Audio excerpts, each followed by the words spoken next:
Assalamualaikum warahmatullahi wabarakatuh.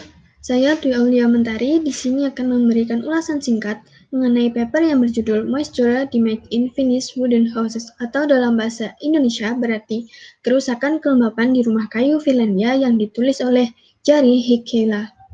Dalam paper ini membahas tentang kerusakan kelembapan rumah kayu di negara Finlandia yang mayoritas rumah keluarga tunggal masih berstruktur kayu. Adapun kerusakan kelembapan terbesar terjadi pada rumah keluarga tunggal.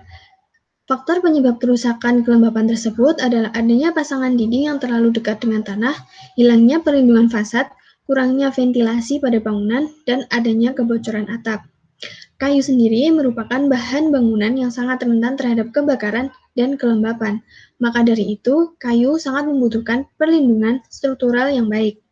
Adapun metode bangunan yang dipakai pada bangunan tradisional di negara Finlandia adalah struktur log horizontal, yang artinya adanya kayu gelondongan besar dijadikan sebagai struktur penahan beban dinding dan isolasi termal serta bahan kelongsong interior dan eksterior.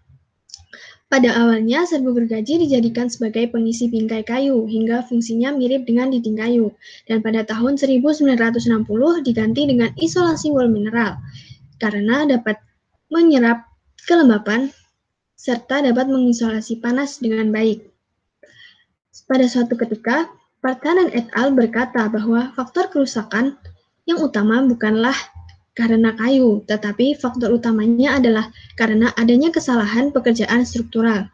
Resiko terbesar terjadi pada struktur lantai dasar, sambungan antara lantai dan dinding luar, serta area basah.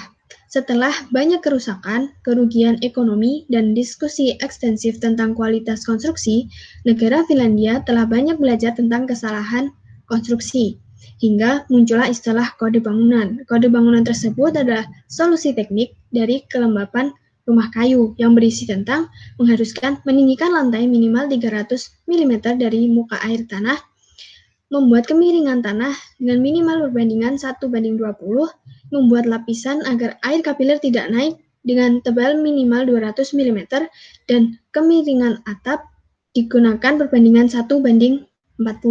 Dengan adanya kode tersebut, desain, penggunaan, dan pemeliharaan bangunan lebih diatur dengan hati-hati sesuai dengan peraturan yang ada. Peraturan tersebut telah berlaku untuk waktu yang sangat singkat, sehingga belum ada umpan balik yang tersedia tentang pengaruhnya.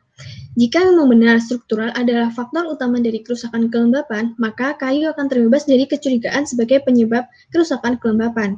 Dan jika struktur kayu dilindungi dengan baik, maka bangunan berstruktur kayu akan tahan lama dan dapat menciptakan keindahan, kehangatan, dan kenyamanan di sekitarnya.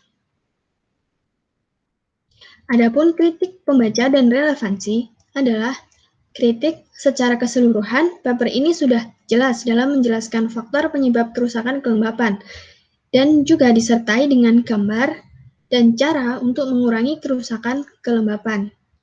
Dengan hal ini, maka pembaca dapat memperoleh wawasan tambahan dan nantinya akan dapat diterapkan jika suatu saat nanti akan membangun bangunan berstruktur kayu.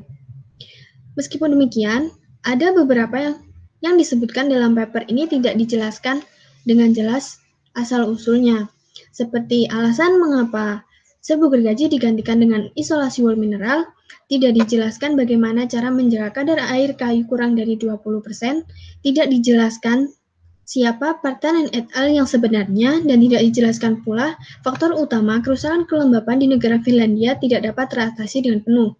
Hal ini menyebabkan pembaca bertanya-tanya, dari mana asal-usulnya pernyataan tersebut?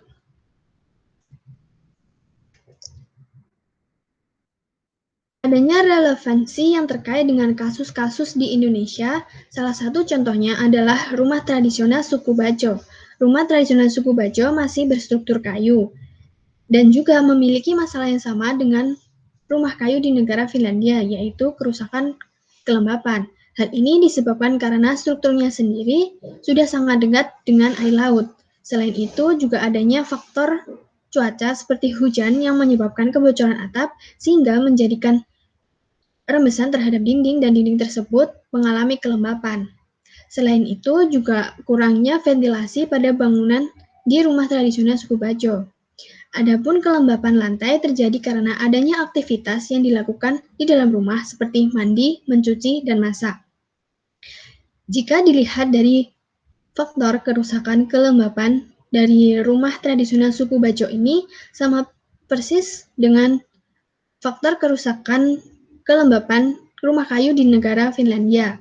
Dan menurut saya, di Indonesia juga dapat mengurangi masalah kerusakan kelembapan ini dengan menggunakan cara seperti di negara Finlandia, seperti meninggikan lantai dan membuat kemiringan tanah.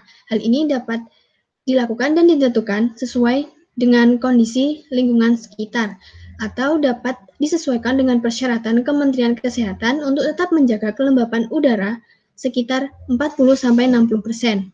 Hal ini dapat dilakukan agar dapat mengurangi persentase kerusakan kelembapan rumah kayu di Indonesia dan dapat menjaga agar bangunan yang berstruktur kayu lebih sehat, awet, dan tahan lama. Sekian presentasi dari saya, ada kurang lebihnya saya mohon maaf. Wassalamualaikum warahmatullahi wabarakatuh.